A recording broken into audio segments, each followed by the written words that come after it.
Hi, Bill here. I'd like to talk about king moves in the opening.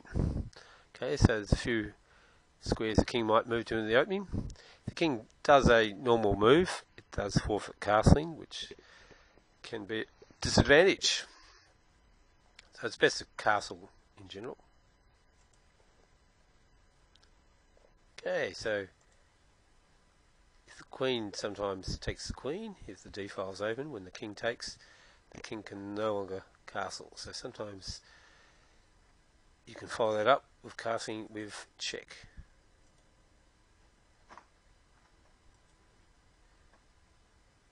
Okay, so in this case, king to c2. So the king's moved to c2. The pawn stops knight checks, stops checks on the c file.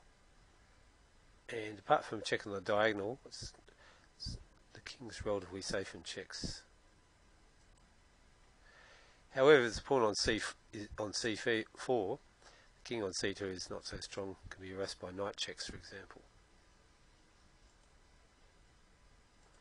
King to d2.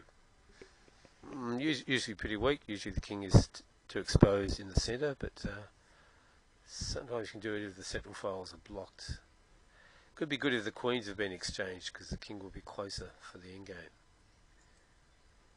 King e2, again, usually undesirable unless the queens have been exchanged.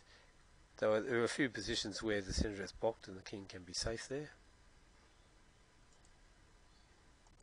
King to f2.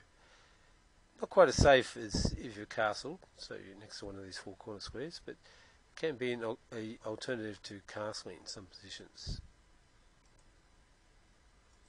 So king f1. So this is unfortunate because this rook is now out of play, but sometimes white can castle manually by doing several moves instead of one. So we then move the pawn, the rook, say, then the pawn, and the rook can come out via a rook left. The other thing that white can do is move the pawn up, then the king can move to g2 where it's relatively safe. And yeah, that was a quick look at some of the king moves in the opening. Generally, you won't want to not castle, you will want to castle your king, get it safe. Okay, thank you for watching.